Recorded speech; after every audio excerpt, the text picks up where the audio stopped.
So me and Kishore were on a call recently. He was sharing his insights on, can I say demographic, geographical insights? Yeah. Should we go through that entire thing just so that people can learn from it?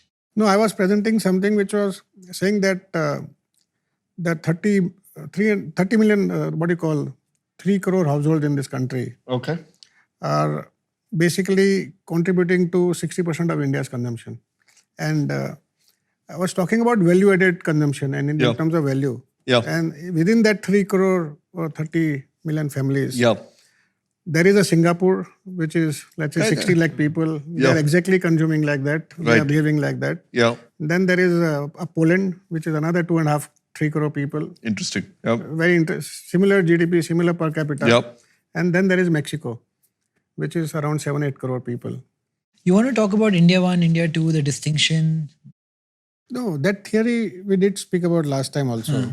And but I think this time you have gone like a little bit in depth, right? Yeah, we've gone quite a lot in depth. And I believe that the rest of India, which is the balance India, which is Singapore, Poland and Mexico, they are like sub-Saharan numbers, 1100 per capita. And the value-added consumption, we don't see value-added consumption in this large group, which is nearly 1.3 million people, 1.3 billion. So the consumption which is happening, which is value-added. Is in a much smaller group. It's a much smaller group, maybe around 10-12 crore people. And this 10-12 crore people can be represented as what I say India 1. India 1 is anybody who has domestic help. They don't do some things on their own. And then there is India 2, which helps you to lead a better life. The drivers, the helpers, the peons, the maids, the watchmen, the liftmen, and they are huge in numbers. For every one India 1, there are 3.5 India 2s. And then there is India 3, which is the farm laborers. They make their ends meet and they are on government aid. So where will the consumption ultimately happen? And where will the value-added consumption happen? Because the economy has to grow, the value-added consumption has to grow. And India has been created in a different, our societies have been built in a very different way, wherein the consumption is more by people who have reached somewhere. And we don't give enough money to India 2 to make them. But is India 1 growing quite fast? It's not growing so fast. Which is growing fastest, India 1, 2 or 3? I think I would say India 1 is only growing maybe a percentage a year, maybe less than that. In terms of consumption? No, 1% adding up to that fold. And India 2?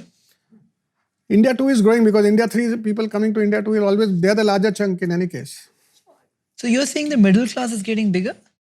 I don't know. Middle class is defined by income groups and all. In India, income groups don't... can I add something on India 1, India 2, India 3? Because I've been spending a lot of time on that. Because I read it happened in India before. Right? I still stick to that. So I believe like India 1, India 2, India 3 definitely has to do a lot with income. But it also has to do with awareness and choices. So I'll give an example. India 1, India 2, India 3, just like, put them for lack of better words, customer 1, customer 2, customer 3. They all exist in same house with same income group as well. And I'll tell you why. Okay. Explain same house, same income group. So I'll give you, let's say me, my brother, my father. Okay. My father would use one soap, वो एक Dove उठाएंगे, वो बाल भी धो लेंगे, मुंह भी धो लेंगे, पूरी body धो लेंगे. He'll do one product. Right? He's using less products, just 50 to 200 products. I would do a face wash, a shampoo, and a body wash. My brother would do a shampoo, a conditioner, a face wash, a scrub, or like 10 things, right? So he's India 1, who's using like 10,000 products. All 3 are India 1. So, no, I'm saying that customer 1, customer 2, customer 3, like comparatively, my father would use only 25 to 30 products around him. So he's consuming less number of items or SKUs as we call it. So that's exactly but ultimately will come in that same family of India 1. No, but Kishore, your point is, by the way, there is, call it, I think 1 is the number of customers, which is you're saying, call it 100, 110, 120 million, roughly, right? That's what you're saying. If you assume four people per family, 120 million roughly. So the second, by the way, is maybe the number, let's just take that number for a minute. The consumption of those 100, 120 million, I think the point Raj is trying to make is it continues to increase. Yes. Yeah, it is increasing. Right. There's no debate. But he's saying by a very low percentage. But that consumption of this 12 crore people is close to 800 billion plus. No, I feel people who have... Is that number going up? the consumption Yeah, of obviously, this? that's has going to up. be going By up. what yeah. percentage? That's going up. For this India one, the consumption is going up. Yeah. But then why is that not reflecting in, It's say, reflecting- Amazon, Flipkart, It's and all that? reflecting, no, but See, I don't think you can take 1 quarter worth of data And you can't and look at generalize two this, right? categories alone. I mean, and you can't, yeah. So How that much do you consumption think is it's up. going up by, percentage-wise? You said 800 billion. I think it's growing a lot. On this India one, the You would say consumption upward is of 20-30%? maybe in excess of 10% for sure. Do you think it's growing because of increasing consumption or premiumization? Is the Both. volume growing or is the It's price point I think growing? they have discretionary income and they have surplus incomes and they have to spend that money. Like in his family, like the next generation is consuming more than the previous generation. And it is both, I think. For sure, there's premiumization, but I also think people buy more things, yeah. right? I mean, you just end up buying more things, So right? Awareness also is increasing. we did some Yeah, yeah. That's analysis. We did some analysis. Yeah. Anand, was India one consumes close to 100,000 items in their lifetime. Mm-hmm. India 2 is maybe 10,000. In India 3 is 1,000. And would Very you like to interesting. list the top items? I know you have it in your research. Where does India one spend the most money? I think their lifestyle, food. But I think look at the kind of food which is getting consumed today by India one. I would say the Singapore and the Poland side.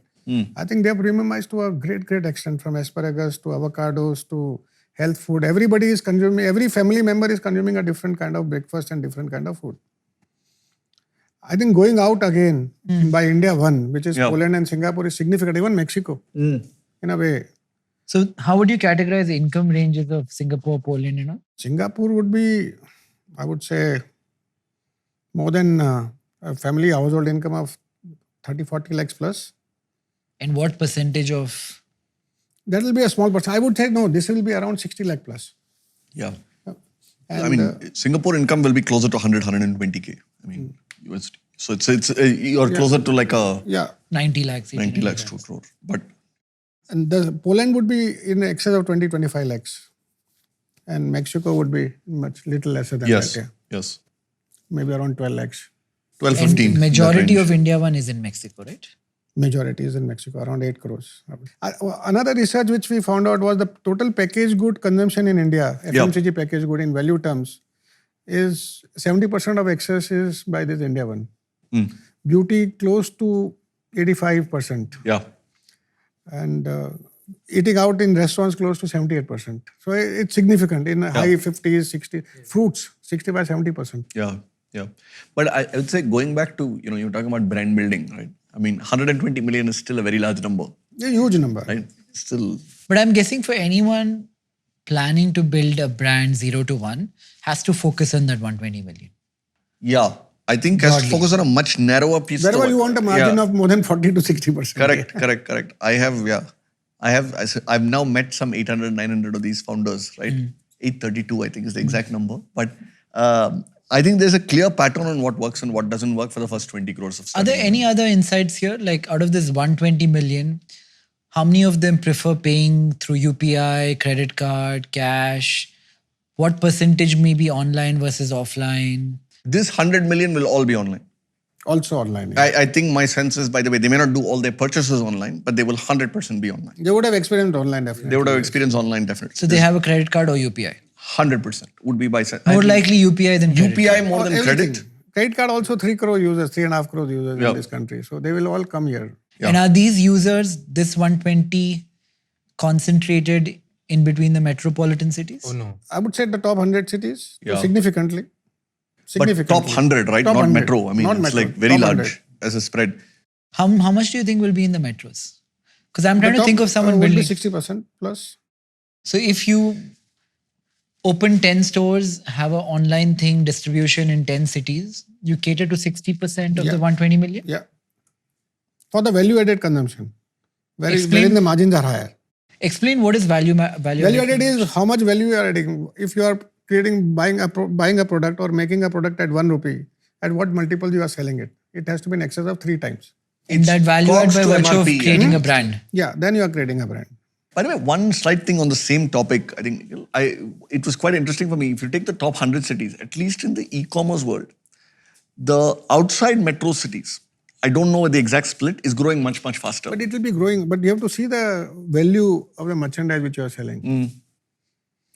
I believe India is all about per kilo realization, whether it's a garment, whether it's a towel, whether it's a FMCG product, or whether it's a detergent. It's a per kilo realization of something and where you can reach. Yeah. No, the reason I'm saying is when we launched, I mean, at least in Myntra, when you launch premium products, it was quite interesting. Always, by the way, the places that didn't have the malls, but in the top 100 cities would sell the most. I mean, Polo Ralph Lauren, when we launched, would sell in like Nellore and Chittoor Yeah, and but so it will on, sell, right? but how many people from that city? It's actually, if you add up all of them, it was a You add reasonable up all chunk. the cities put together, but add up for a particular city. There is a store in Bombay, Hermes. So it's the most popular brand of the world. 60 people account for 80% of the business. And that's among the top few stores of Hermes in the world. How much does Nikhil account for? And they're typically Bombay based. They are, I don't know. I don't buy anything from them. No? Hi, I'm Nikhil Kamath. I'd love to know what you thought of the episode. Comment, like and subscribe, and thank you for watching.